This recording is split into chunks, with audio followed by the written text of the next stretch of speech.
Kita mungkin baru sahaja menyaksikan detik penentu dalam perang Ukraine. Di tengah-tengah segala musyihat Putin dan usahanya untuk memecah belahkan NATO, serta menghalang Ukraine daripada menerima apa yang diperlukan untuk mempertahankan diri, NATO baru sahaja melakukan sesuatu yang besar. 3 keputusan besar secara serentak baru sahaja meletakkan Ukraine di ambang kemenangan. Putin kini berdepan mimpi ngeri terbesarnya. Dia mahu memecah belahkan, tetapi dia sebenarnya telah mewujudkan NATO yang lebih bersatu dan Ukraine yang lebih kuat. Semuanya berlaku ketika setiap satu daripada rancangannya untuk tahun 2026 musnah begitu sahaja. Pada 7 Julai, sidang kemuncak NATO di Ankara bermula. Terdapat banyak spekulasi tentang apa yang akan diputuskan oleh NATO ketika ahlinya berkumpul untuk mendedahkan rancangan terbaru mereka bagi memperkukuh perikatan pertahanan dan memastikan Ukraine mempunyai apa yang diperlukan untuk terus menangkis Rusia. Tetapi sidang kemuncak ini akhirnya menjadi lebih daripada sekadar menangkis Putin. Ahli-ahli NATO telah membuat 3 keputusan besar yang telah mengejutkan Kremlin. Dan tiada siapa yang akan merasai kesan gelombang kejutan itu lebih daripada Vladimir Putin yang hanya mampu melihat apabila haluan perang Ukraine telah berubah selama-lamanya. Kita akan mulakan dengan langkah paling penting yang baru sahaja diambil oleh NATO. Memberikan komitmen bantuan besar-besaran kepada Ukraine. Berita terbesar dari Ankara ialah ahli-ahli Eropah NATO dan Kanada telah bergabung untuk memberikan komitmen sokongan ketenteraan sekitar $80 bilion kepada Ukraine pada tahun 2026. Langkah ini telah menjadi kabar angin dalam beberapa minggu sebelum sidang kemuncak dan NATO telah menunaikannya. Tetapi kemudian mereka melangkah lebih jauh. NATO bukan sahaja berjanji $80 bilion untuk tahun 2026. Ia juga menyatakan bahawa ia akan mengekalkan tahap bantuan ketenteraan yang setara pada tahun 2027. Yang bermaksud, Ukraine telah keluar dari Ankara dengan janji bantuan ketenteraan selama 2 tahun yang berjumlah $160 bilion yang sangat besar. Dan semua ini datang daripada 31 ahli NATO terutamanya tanpa penyertaan Amerika Syarikat. Tetapi ada syaratnya. Ini bukan semua wang baru. Kiev Post menunjukkan bahawa komitmen sebanyak $160 bilion itu berkait rapat dengan kemudahan pinjaman sebanyak $103 bilion yang telah disediakan oleh Kesatuan Eropah atau EU untuk menyokong Ukraine pada tahun 2026 dan 2027. Namun, pembiayaan tambahan masih diperlukan kerana program sedia ada tidak menampung jumlah penuh itu. Dengan satu-satunya halangan kini ialah NATO perlu memutuskan berapa banyak setiap ahlinya akan menyumbang kepada bantuan besar tersebut. Ukraine sangat memerlukan ini, mungkin lebih daripada yang anda sedari. Banyak yang telah diperkatakan tentang pelbagai masalah kewangan Rusia yang semuanya disebabkan oleh perang gila Putin. Memang benar, kami telah menghasilkan beberapa video yang membincangkan bagaimana Rusia berada di ambang kejatuhan kewangan. Namun, Ukraine sendiri juga jauh daripada berada dalam kedudukan ekonomi yang baik. Itu sepatutnya tidak mengejutkan. Lebih 4 tahun peperangan akan melemahkan mana-mana negara. Dalam satu artikel pada bulan Mac, BBC mendedahkan bahawa bajet kerajaan Ukraine untuk tahun 2026 adalah sebanyak $112 bilion dengan 60 bilion daripadanya diperuntukkan untuk usaha peperangan. Masalah besar Ukraine di sini ialah bajet yang dibuatnya meninggalkan kekurangan sebanyak $45 bilion. Langkah terbaru NATO menampung kekurangan itu dan lebih lagi membolehkan Ukraine memberi lebih tumpuan kepada rakyatnya dan mungkin juga membina jaringan keselamatan kecil yang boleh diharapkan sekiranya perang berlanjutan hingga 2028 dan seterusnya. Pada bulan yang sama, BBC menerbitkan laporannya, Bloomberg mengatakan bahawa Ukraine berisiko kehabisan wang menjelang akhir Jun dengan kemungkinan bantuan ditarik balik menjadi salah satu faktor risiko terbesar. Kini kita tahu bahawa sumber dana untuk Ukraine tidak putus. Veto Hungary terhadap pinjaman EU yang kami sebutkan tadi kini telah hilang selepas Viktor Orban digulingkan dan Ukraine mendapat kelegaan sementara. Lebih daripada sekadar kelegaan sementara, sebenarnya Ukraine kini mendapat komitmen selama 2 tahun untuk berbilion dolar yang diperlukan bagi membiayai perjuangannya. Kerana NATO telah memberi isyarat paling jelas setakat ini bahawa mereka menyokong Ukraine untuk jangka masa panjang. Ukraine berada di ambang kejatuhan kewangannya sendiri. NATO baru sahaja menarik semula Ukraine dari ambang kehancuran. Rusia masih di hujung tanduk dan tiada lagi bantuan yang akan datang untuk Putin. Kita tahu apa yang akan bermain di fikiran Putin selepas ini. Rusia perlu bertindak pantas untuk membalikkan keadaan pada tahun 2026 dan cara terbaik untuk melakukannya adalah dengan melancarkan lebih banyak peluru berpandu terhadap Ukraine berbanding sebelum ini. Tetapi Itu membawa kita kepada tamparan kedua daripada 3 tamparan yang Ankara berikan kepada Rusia. Amerika Syarikat akan memberikan lesen kepada Ukraine untuk membina peluru berpandu Patriot mereka sendiri. Apabila pasukan Ukraine menuju ke Ankara, permintaan paling mendesak mereka ialah lebih banyak peluru berpandu pertahanan udara. Secara khusus, Ukraine memerlukan pemintas Patriot dan mereka memerlukan banyak daripadanya. Ancaman peluru berpandu balistik Rusia adalah salah satu kelebihan utama yang dimiliki mereka berbanding Ukraine, dan kekurangan pemintas Patriot membolehkan Rusia melakukan lebih banyak kerosakan berbanding sebelum ini. Walaupun ada yang mungkin tertanya-tanya tentang komitmen AS terhadap Ukraine, memandangkan ketiadaan penglibatan mereka dalam pengumuman pembiayaan itu, pentadbiran Trump telah memberikan apa yang benar-benar diperlukan oleh Ukraine. AS tidak menghantar lebih banyak peluru berpandu Patriot. Sebaliknya, ia memberikan peluang yang jauh lebih berharga kepada Ukraine untuk membina peluru berpandu itu sendiri. Semasa sidang media bersama dengan Presiden Ukraine Volodymyr Zelensky, Presiden AC Donald Trump berkata, "Kami akan memberikan mereka hak untuk membuat Patriot. Kami akan tunjukkan kepada mereka cara untuk membuatnya. Dengan cara ini, anda tidak boleh mengadu bahawa kami tidak memberi mereka secukupnya. Ia adalah untuk membolehkan mereka membuatnya sendiri." Walaupun kenyataan itu diselitkan dengan sedikit penghinaan, ia tetap akan menjadi berita gembira kepada rakyat Ukraine secara keseluruhan. Amerika Syarikat sebelum ini hanya memberi lesen pengeluaran peluru berpandu Patriot kepada Jerman dan Jepun. Ukraine akan menyertai kelompok yang sangat eksklusif, tetapi inilah kelompok yang Ukraine amat perlu sertai. Zelensky telah menjelaskan perkara itu sebelum sidang kemuncak di Ankara apabila beliau menyatakan mendapatkan lebih banyak peluru berpandu pertahanan udara adalah keutamaan utama Ukraine. Kami mampu melakukan segala-galanya sendiri, tetapi apabila melibatkan pertahanan udara, kami memerlukan iltizam rakan-rakan kami, tambah Zelensky. Walaupun nampaknya Ukraine tidak pulang dari Ankara dengan janji penghantaran lebih banyak peluru pemintas Patriot, sikap buat sendiri ini boleh memberi kelebihan kepada negara itu. Ukraine telah membina industri pertahanan yang mengagumkan sejak Putin melancarkan pencerobohannya. Pada tahun 2026, industri itu dijangka mempunyai kapasiti pengeluaran sebanyak $55 bilion, iaitu 55 kali ganda lebih banyak berbanding ketika Putin mula menceroboh. Dalam erti kata lain, Ukraine mempunyai kemudahan untuk membina peluru berpandu Patriot. Sekarang ia telah mendapat kebenaran dan menurut Trump, ia akan menerima bimbingan daripada AS supaya ia dapat memulakan proses pembuatan secepat mungkin. Kenapa ini merupakan kemenangan besar untuk Ukraine? Kita hanya perlu melihat serangan peluru berpandu dan drone yang dilancarkan oleh Rusia terhadap Ukraine pada malam 6 Julai untuk mendapatkan jawapan kepada soalan itu. Semasa serangan itu, Ukraine gagal memintas mana-mana daripada 23 peluru berpandu Iskander-M yang dilancarkan oleh Rusia, lapor Bloomberg. Saluran itu juga menyatakan bahawa 6 peluru berpandu Zircon dan Onyx turut berjaya menembusi pertahanan udara Ukraine.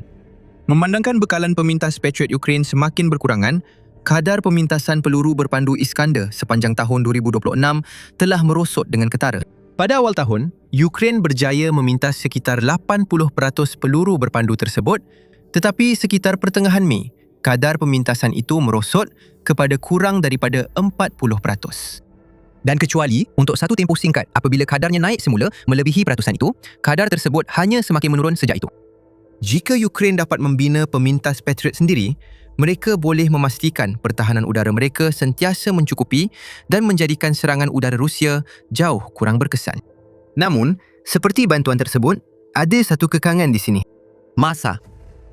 Soalan masih timbul tentang seberapa cepat Ukraine dapat bersedia untuk membina pemintas Patriot. Jangan kata nak membinanya pada skala yang diperlukan untuk menangkis serangan peluru berpandu balistik Rusia dengan berkesan. Trump percaya bahawa Ukraine akan dapat menguasai pengeluaran dengan agak cepat sebaik sahaja Amerika Syarikat menunjukkan caranya. Tetapi berdasarkan lesen-lesen sebelum ini, ia mungkin mengambil masa yang agak lama. Jepun memerlukan 2 tahun untuk memulakan dan menjalankan pengeluaran Patriot mereka menurut Defense Express. Nampaknya Jerman akan mula menghantar peluru berpandu Patriot pertamanya pada tahun 2027 dan pengeluaran di barisan pengeluaran yang dirancang telah ditubuhkan pada tahun 2024.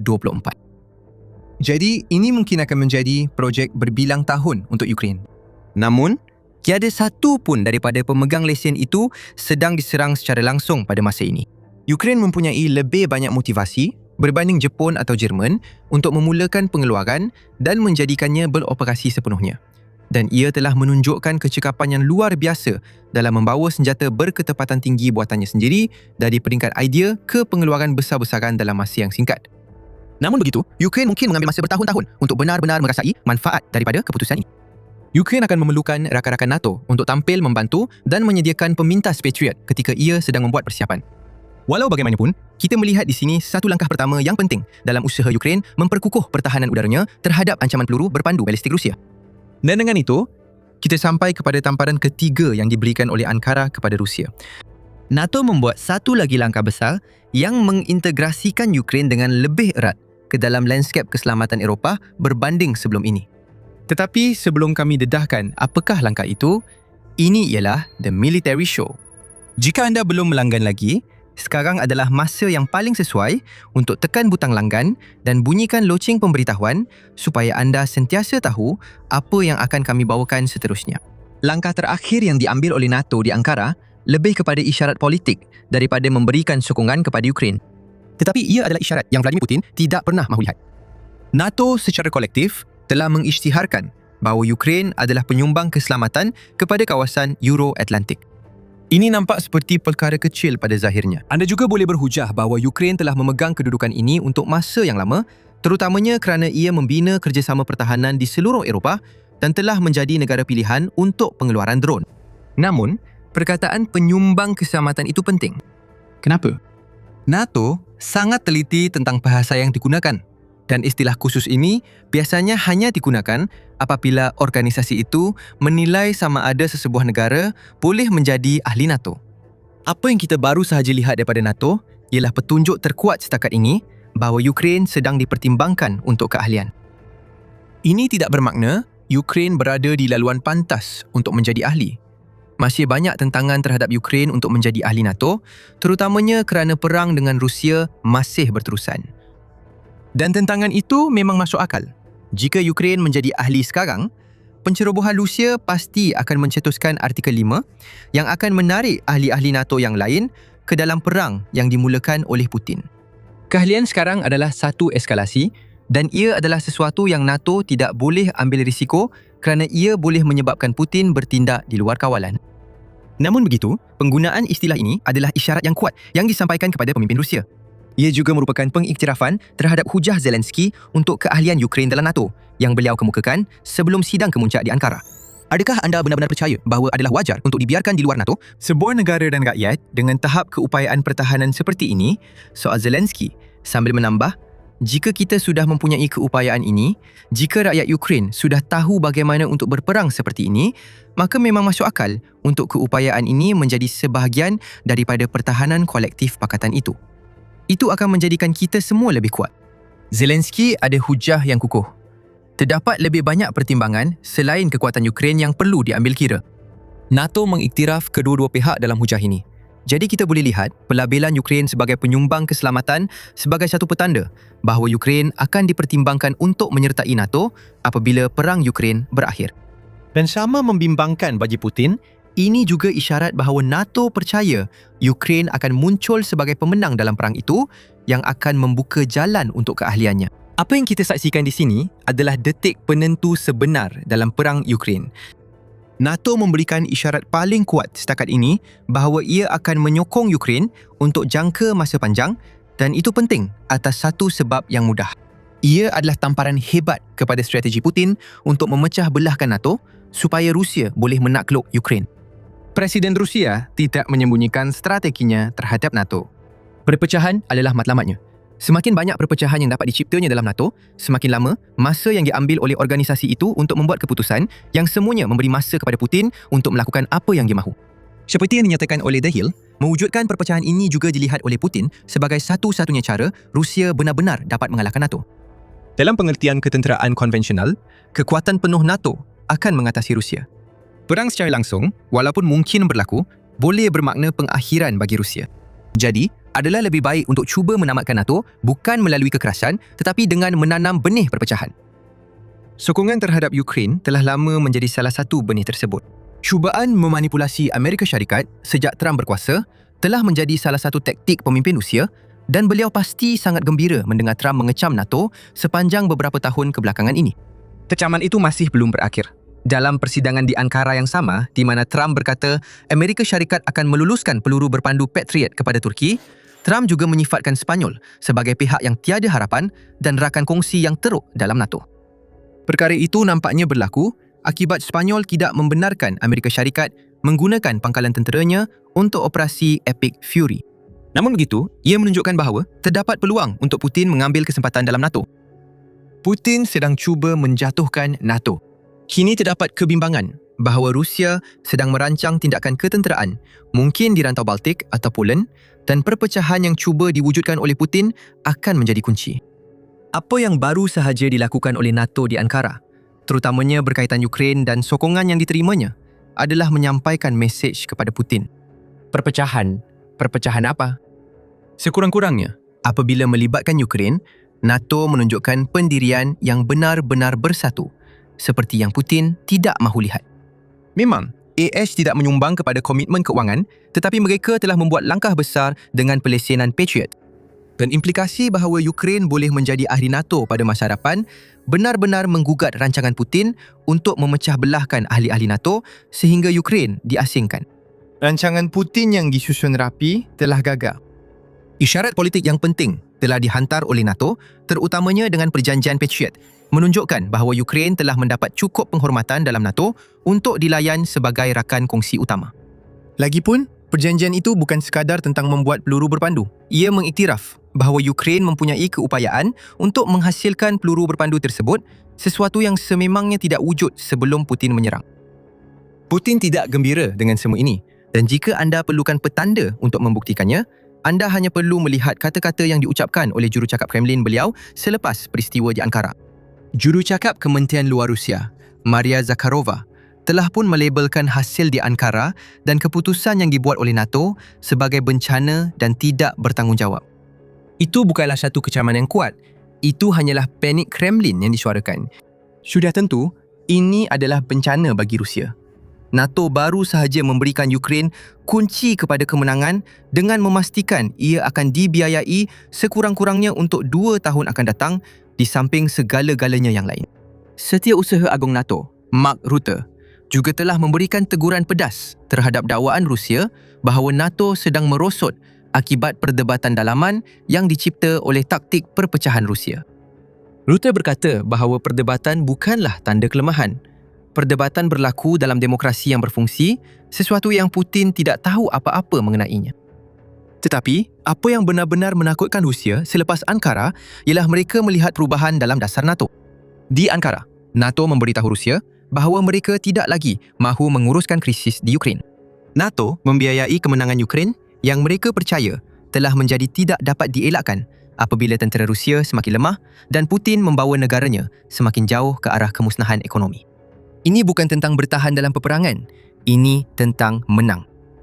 NATO telah mengubah apa yang dahulunya merupakan situasi krisis menjadi peluang untuk menamatkan pencerobohan Rusia sekali dan untuk selamanya. Tiada satu pun daripada ini berjalan mengikut rancangan Putin. Beliau melihat dakwaan ASS bahawa ia akan mengurangkan kehadiran pertahanannya di Eropah sebagai sesuatu yang positif. Tetapi sebaliknya, beliau mendapat komitmen daripada ahli-ahli Eropah NATO bersama Kanada bahawa mereka semua akan menyokong Ukraine dengan lebih kuat daripada sebelum ini dan dalam proses itu akan menjadikan diri mereka sebagai penentang yang lebih kuat terhadap Rusia berbanding sebelum Putin menyerang Ukraine. Terdapat unsur Eropah memisahkan diri daripada AES dalam semua ini. Perdebatan boleh berlarutan selama-lamanya sama ada ini baik atau buruk.